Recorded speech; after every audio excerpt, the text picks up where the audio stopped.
Hello students. आज बहुत दिनों के बाद ये वीडियो मैं अपलोड कर रही हूँ और थोड़ा टाइम हो गया बीच में बहुत ज़्यादा। Last video was uploaded last month, but कोशिश है जैसे जैसे टाइम मिलेगा चीज़ें बनेंगी तो अपलोड होती रहेंगी। ऑल राइट, थोड़ा आगे बढ़ते हैं। हमने अब तक पिछली 3 वीडियोस में we have covered most of the portion of phonetics और हमने उसमें बहुत डिटेल में जाके फोनेटिक्स के बारे में पढ़ा, about specially about the articulation, it's manner, its place of articulation. Majorly तो हमने वही चीज़ अभी तक कवर करा है। और आज की वीडियो में हम थोड़ा सा अकूस्टिक और ऑडिटरी के बारे में भी पढ़ेंगे। उसके अलावा जो आर्टिकुलेटरी है उसको हम समअप करने की कोशिश करेंगे into major classes. Alright, means considering their place of articulation and manner of articulation, considering whether consonants or vowels altogether, we will try to sum them up into major categories or classes. All right, so let's start. See, you all know what is articulatory phonetics. It is all about how the sound is produced through when it comes out the vocal tract, and जो भी हमारा sound है वो produce होता है उसके बहुत से तरीके हैं। ठीक है, चलो उसके आगे हम बढ़ते हैं। अभी हमारा है major classes of articulatory phonetics. तो इसके अंदर में चार फीचर्स हैं। So the first feature is about the it's about consonants. Okay, it's about consonants. तो ये क्या कह रहा है इसमें, प्लेस ऑफ आर्टिकुलेशन ही है लेकिन कॉन्सोनेंट्स के पर्सपेक्टिव से। All right, so the first one is non-continuance. As the name suggests, the term suggests, non-continuance means that the airflow is not in continuation. That means the airstream is totally obstructed in the nasal cavity. No, it is obstructed in the oral cavity. अच्छा, इसमें क्या कहते हैं, place of articulation के perspective से हम बात करेंगे कि कॉन्सोनेंट्स, कौन कौन से कॉन्सोनेंट्स क्या नाम थे उनके जो हमने पढ़े थे। तो पहले तो है इसमें स्टॉप्स एंड प्लॉसिव्स। स्टॉप्स एंड प्लॉसिव्स हमने किया था कि स्टॉप्स एंड प्लॉसिव्स में क्या था, एग्जांपल्स जैसे प, ब, म, ट। ये वाले जो कॉन्सोनेंट्स हैं इनको जब हम इन फोनीम्स को बोलते हैं तो क्या हो रहा है, हमारा oral cavity is obstructing. Similarly in affricates में लाइक च, च है, च, श। ठीक है, देन इज नेजल्स। नेजल्स में जैसे ंग, ंग। तो ये वाले जो वो हैं कॉन्सोनेंट्स बोलूंगा या फिर जो साउंड्स हैं, इनको बोलने के टाइम पर हमारा एयर जो है वो ऑब्स्ट्रक्ट हो रहा है। और उसका मेजर जो क्लास है जिसमें ये तीनों के तीनों फॉल करते हैं, वो इस क्लास को कहते हैं non continuance. Next is continuance. Again it is the opposite of non continuance. It is the opposite of non continuance. तो कॉन्टिन्यूएंस में देयर इज नो ऑब्स्ट्रक्शन, जो एयर फ्लो है it is continuously coming out through oral cavity. Examples में है आपका vowels जैसे ए ई आई ओ you, है ना, अ ई ओ ए। तो जब मैंने इन वॉवल्स को बोला तो मेरा गला खुला हुआ था। ग्लाइड्स हो गए, ग्लाइड्स जैसे ज, व, इनको बोलने के वक्त भी मेरा गला खुला हुआ था। लिक्विड्स, लिक्विड्स जैसे कि र, व। ठीक है, नेक्स्ट इज फ्रिकेटिव्स जैसे फ, व, स, ज, इन्हें ह। ये सब फोनीम्स बोलने के टाइम मेरा गला खुला हुआ था। तो ये इन अलग अलग क्लासेस के अंदर हैं, ये सब क्लासेस के अंदर ये हैं। ठीक है, और ये सब मिला के जो है इस कॉन्टिन्यूएंस के अंदर आते हैं। Next is laterals. लेटरल्स में क्या होता है, जैसे the air flow along the sides of the tongue and blocked coming through the centre of the mouth. Side, जुबान की साइड से तो हवा आ रही है जब हम उस फोनीम को बोल रहे हैं, लेकिन सेंटर पे आके वो ब्लॉक हो जाती है। जैसे फ्रिकेटिव्स में हो रहा है फ, फ, है ना, साइड से तो आ रही है एयर स्ट्रीम जो हमारी है, जो हम फोनीम बोल रहे हैं, साइड से तो आ रहा है इस टंग के, लेकिन सेंटर में आके रुक रहा है। Next is अप्रोक्सीमेंस। एग्जाम्पल लेते हैं वेट। वेट, जब मैंने वेट वर्ड बोला तो ए जो था उसके अंदर वे, वे साइड से आ रहा था, लेकिन बीच में आके रुक रहा है। स्ट्रीडेंट्स, स्ट्रीडेंट्स क्या होते हैं? They are the segments with high frequency और पीरियोडिक नॉइज। वो जो भी हमारी आवाज हम जब बोल रहे हैं तो जो आवाज निकल रही है वो अपीरियोडिक है, ऊपर नीचे हो रही है। तो जिसमें है ऑल एफ्रिकेट्स एट लाबियोडेंटल्स। अब देखो यहाँ पे तो दो चीजें बोली गई हैं। ऑल एफ्रिकेट्स, हम यहाँ पर एफ्रिकेट्स मतलब हम किस पर्सपेक्टिव से बात कर रहे हैं? We are talking about the manner of articulation, ठीक है। लेकिन लाबियोडेंटल्स, लाबियोडेंटल्स मतलब we are talking here about the place of articulation of those consonants specifically. तो जैसे कि द लेटर, आपका लेटर है, फोनीम है आपका। लाबियोडेंटल क्या होता है? जब हमारा नीचे वाला जो होठ होता है वो दांत से टच करता है, और जो हम जो कॉन्सोनेंट हम प्रोड्यूस कर रहे हैं, जो फोनीम हम प्रोड्यूस कर रहे हैं, वो आता है फिर, ठीक है। जैसे but those affricates, alright. Example है आपका फ, व, ओके। नेक्स्ट इज आपका एल्वियोलार्स। एल्वियोलार्स क्या होता है? जब टंग जो होती है वो एल्वियोलर रिज के ऊपर, ये रिज ऊपर है ना जिसको हम तल कहते हैं, उसके ऊपर टच करती है। जैसे ट, ड, न, स, वो टच नहीं कर रहा, बट उसमें हल्का सा एक वो जा रहा है, क्या कहते हैं, जगह बच रही है उसमें। ज, ल, र, है ना। तो ये होता है एल्वियोलार्स, ठीक है। Next is पलेटो एल्वियोलार्स। पलेटो एल्वियोलार्स क्या होते हैं? जब हमारा साउंड ऑलमोस्ट एक जैसा ही होता है और बहुत ही वीकली पैलेटाइज्ड होता है, जो टंग टंग के साथ और बहुत ही क्या कहते हैं, सिबिलेंट सी, सिबिलेंट मतलब क्लोज साउंड्स होती है उसकी, जैसे शिप, चिप। टच करा ना, च जब मैंने बोला था कहाँ टच करा, पैलेटल पे टच करा, चिप, ठीक है। Then is रेट्रोफ्लेक्सिस। रेट्रोफ्लेक्सिस क्या होते हैं? जब आपको आपकी साउंड जो है वो टर्न बैकवर्ड्स हो जाती है, जैसे फॉर एग्जांपल श, ज, है ना। जैसे एग्जांपल लिया हमने pleasure, pleasure. Then is uvulars. Uvulars जो होते हैं वो क्या होते हैं? यूवुलर्स में जो साउंड होती है वो कैसे प्रोड्यूस होती है? By raising the back of the tongue to the uvula, जैसे र, खुआ, खुआ, र, खुआ, ठीक है। ये इस तरह से है, ओके। Next syllabic. सिलेबिक में क्या होता है कि all vowels and consonants with diacritic mark, है ना, डाइक्रिटिक मार्क के साथ होते हैं। जैसे एग्जांपल में इसमें दे रखा है ग्लाइड्स। ग्लाइड्स में क्या होता है कि there is an obstruction of the air stream and are always followed by a vowel. For example ज, व, okay. Next is वोकलिक।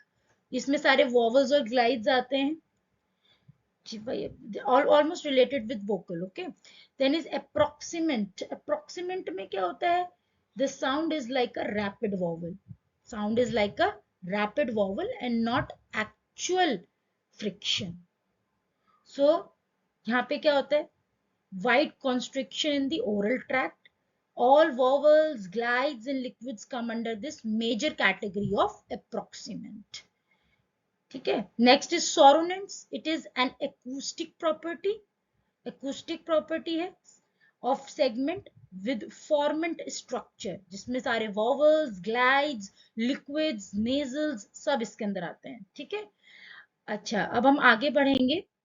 Now we are going to talk about the second feature and that is about manner. Okay. तो यहाँ पे अब इस table को समझने की कोशिश करेंगे। ये इस तरफ जो है ये दे रखा है कॉन्टिन्यूएंस जो कंटिन्यूएशन में है, एंड नॉन कॉन्टिन्यूएंस जो कंटिन्यूएशन में नहीं है। क्या चीज कंटिन्यूएशन में है? Air flow. और क्या नहीं है? Air flow. बट यहाँ पे जो फर्क आता है वो इनसे आता है, दैट इज ऑब्स्ट्रुएंट एंड सोरोनेंट। ऑब्स्ट्रुएंट क्या होता है? ऑब्स्ट्रुएंट का मतलब होता है जहां पर एयर फ्लो आपकी ऑब्स्ट्रक्ट हो रही है, ठीक है। और सोरोनेंट का मतलब होता है ऑब्स्ट्रुएंट का ऑपोजिट, मतलब यहाँ पर आपकी air flow is not obstructing. So मोटी मोटी बात अगर देखा जाए तो यहाँ पे mostly all obstruents are they are consonants, लेकिन सोरोनेंट्स में वॉवल्स भी आते हैं कॉन्सोनेंट्स के साथ, ठीक है।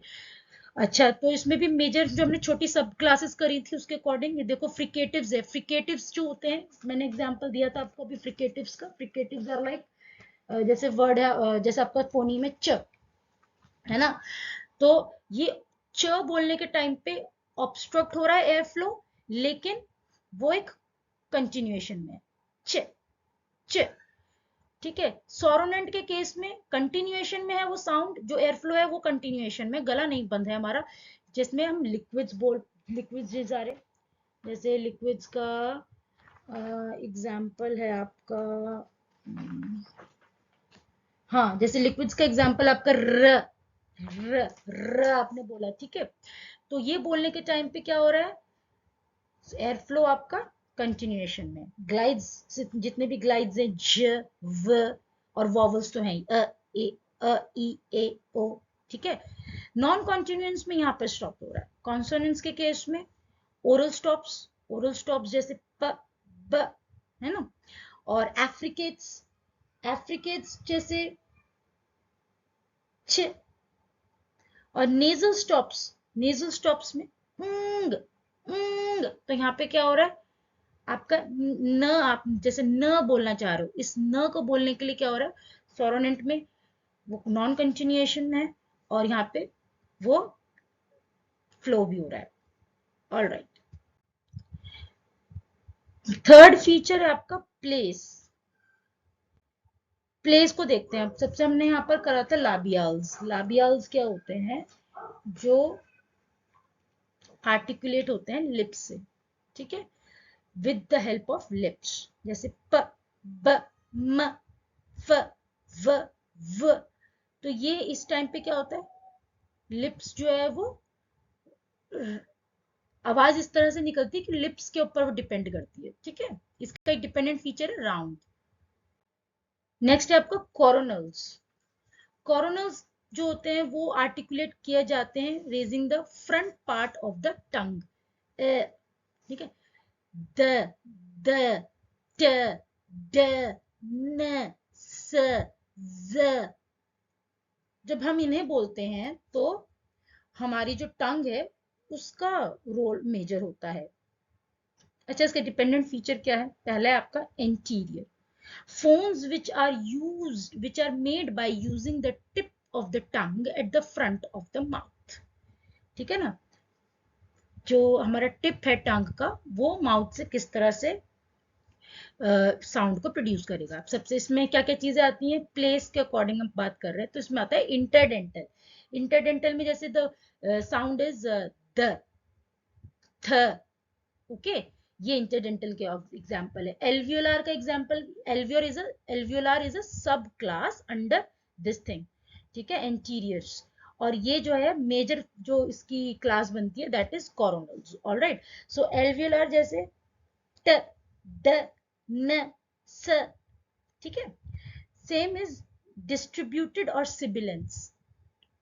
सिबिलेंस का यहाँ पर मतलब होता है क्लोज साउंड्स, जिसमें हम ऑलरेडी ये कवर कर चुके हैं। प्लेटो एल्वियोलार है ना, जैसे शिप चिप, या फिर रेट्रोफ्लेक्स जिसमें साउंड वापस आती है जैसे प्लेजर, है ना, ज श। देन इज पलेटल कॉन्सोनेंट्स, ओके, ये ऑलमोस्ट सेम चीजें हैं जिनमें साउंड्स ऑलमोस्ट सेम जैसा लगता है, लेकिन इसमें जो है टंग का माउथ के साथ क्या आर्टिकुलेट हो रहा है तब जाके वो साउंड बनती है, ठीक है। Next is dorsal. तो डॉर्सल में क्या है, it is contrasting to coronals, coronals का ऑपोजिट है, and is articulated by the back half of the tongue. देखो उसमें कैसे है फीचर, इसको तीन उसमें डिवाइड किया गया है, high low and back. High में आता है the height of the tongue in the mouth, कि हमारी टंग कितना ऊपर जाके पलेटल से टच कर रही है, उस हाइट के ऊपर डिपेंड करता है कि वो किस तरह से साउंड निकलेगा। जिसमें आता है पलेटो एल्वियोला, पलेटल, ठीक है। देन पलेटल्स तो जैसे फ ज, ओके, ज। देन वेलार, वेलार्स में क ग ng and all vowels and glides. Then the low में आता है the tongue is depressed, जैसे कि pharyngeal में जितने भी कॉन्सोनेंट्स होते हैं pharyngeal में वो सारे, जो pharyngeal में कॉन्सोनेंट्स होते हैं वो फ्रैंगल में जो कॉन्सोनेंट्स होते हैं वो है इसके अंदर। ऑलराइट, और फिर नेक्स्ट है आपका back, the horizontal positions of the tongue while producing sound, जैसे वेलार में वही ग क, और यू वेलार में र क्व, बाकी ऑल ग्लाइड्स। ठीक है, ये डॉर्सल में आते हैं। नेक्स्ट इसका लास्ट है फेरेंगियल। फेरेंगियल में जो है जनरली टेंस्ड वोवल्स एग्जिस्ट करते हैं। अभी टेंस्ड वोवल्स जो होते हैं ये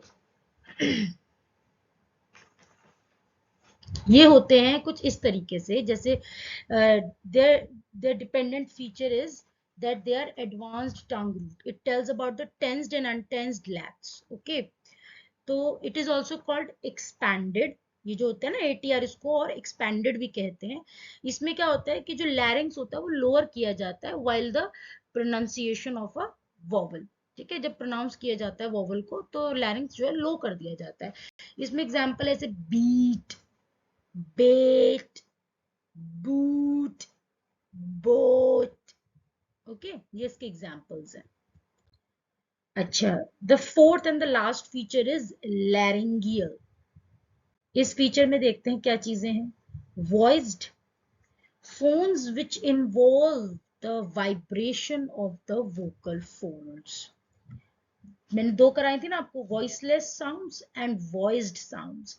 सो जो वॉइस्ड साउंड्स होती है they are produced by vocal cords when they are together and vibrate as air passes through. ये है इसमें। ठीक है, नेक्स्ट था मेरा aspirated phones which have longer, phones which have longer stronger outward air flow, जिसमें वॉइसलेस फ्रिकेटिव्स आते हैं, वॉवल्स विद ब्रीदी वॉइस आते हैं। ठीक है, वो एस्पिरेटेड काउंट होती है। जैसे एग्जांपल आपका पूल, टेल, केल, ये आपके एग्जांपल्स है इसमें। ठीक है, then the last is glottalized, that is implosive consonants and glottal spots, glottal stop। इसलिए क्या होता है glottals, they are produced by restricting the air flow through the open glottis. Example है ह, ख, और by stopping the air completely at glottis. ठीक है, ऑलराइट, इसमें ऑलराइट।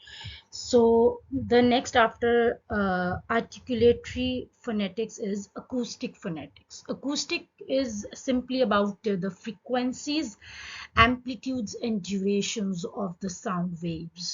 Frequencies का मतलब यहाँ पर है कि कितनी जल्दी जल्दी जल्दी जल्दी साउंड वेव्स जनरेट हो रही हैं। एम्पलीट्यूड है कि उसकी पिच कितनी हाई है या कितनी लो है, और ड्यूरेशन यहाँ पे कितने लंबे टाइम के लिए वो सस्टेन कर रही हैं या फिर कितने लंबे टाइम के बाद नेक्स्ट जनरेट हो रही है, ये इसका मतलब। ठीक है, तो इसमें हम आगे पढ़ेंगे फ्रीक्वेंसी वर्सेस एम्पलीट्यूड। सबसे पहला हमारा फ्रीक्वेंसी वर्सेस एम्पलीट्यूड।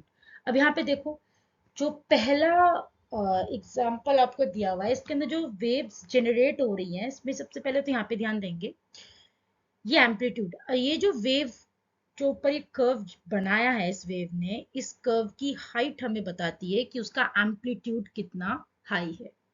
ठीक है, कि वो कितने तेज आवाज आ रही है, हमको कितनी तेज आवाज है वो, ये इसकी हाइट से पता चलता है। This is called amplitude.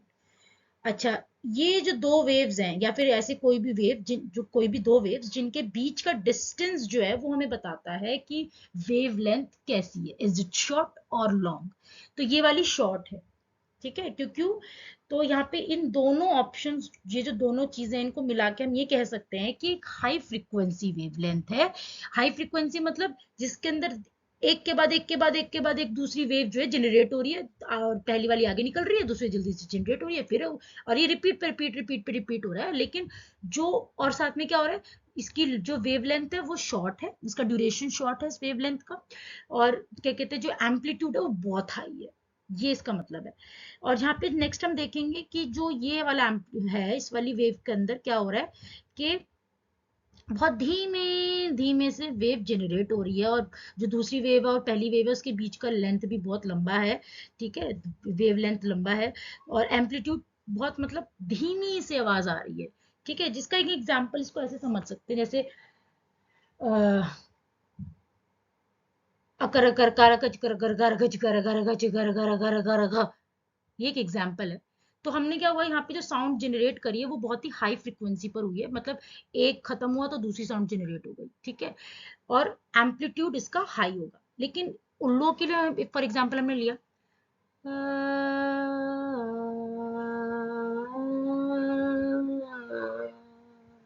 ठीक है। तो यहाँ पे हम इससे इसको समझ सकते हैं कि वेवलेंथ किस तरह से जनरेट हो रही है। ऑल राइट, नेक्स्ट आपका जो डिफरेंस है वो है साइन वेव्स और कॉम्प्लेक्स वेव्स में। साइन वेव सिंपली इसको अंडरस्टैंड करने के लिए कि sine wave is a single wave, जैसे, और इसे इसको समझने के लिए बहुत अच्छा एग्जांपल मैं देती हूँ यहाँ पर। जैसे आप पानी में एक पत्थर डालते हो, ठीक है, पानी बिल्कुल शांत है, उसमें एक पत्थर डाला, एक रिपल जनरेट हुआ, गोल आकार में एक रिपल जनरेट हुआ, और वो एक ही है, ठीक है। और वो छोटे से बड़ा होता गया होता गया होता गया होता गया, एक ही है वो, और वो खत्म हो गया। It is a good example of sine wave. Complex wave में क्या होता है, जैसे आपने 5-6 पत्थर एक साथ डाल दिए पानी के अंदर, पानी बिल्कुल ठहरा हुआ है, आपने 5-6 पत्थर डाल दिए उसके अंदर, और हर पत्थर की अपनी एक रिपल बन रही है, और वो बिल्कुल कॉम्प्लेक्स है, पीरियोडिक है, मतलब हर पत्थर के अंदर 5-6 रिपल्स जनरेट हो गई हैं, लेकिन वो पीरियोडिक है, लेकिन एक कॉम्प्लेक्स जो वेव्स है वो जनरेट हो गई हैं, ठीक है। और हर एक जो क्या कहते हैं वेव है, उसके अंदर एक अंडरलाइन पैटर्न है जो रिपीट कर रहा है अपने आप को, ठीक है। मान लो हमने 5-6 पत्थर डाल दिए, उस हर एक पत्थर की एक एक रिपल बनी, लेकिन उससे क्या हुआ, उसके अंदर एक अंडरलाइन रिपीटिशन भी आ गया, एक पैटर्न जनरेट हो गया वहां पर, और कॉम्प्लेक्स हो गया वो बहुत। नेक्स्ट आपका periodic waves versus aperiodic waves. Periodic में सिंपल से इसको अंडरस्टैंड करने के लिए ये है कि that sound that repeats in time, ठीक है, वो साउंड वेव जो अपने आप को बिल्कुल निर्धारित टाइम के अंदर, डेफिनेट टाइम के अंदर अपने आप को रिपीट कर रही है, जैसे इसमें हो रहा है।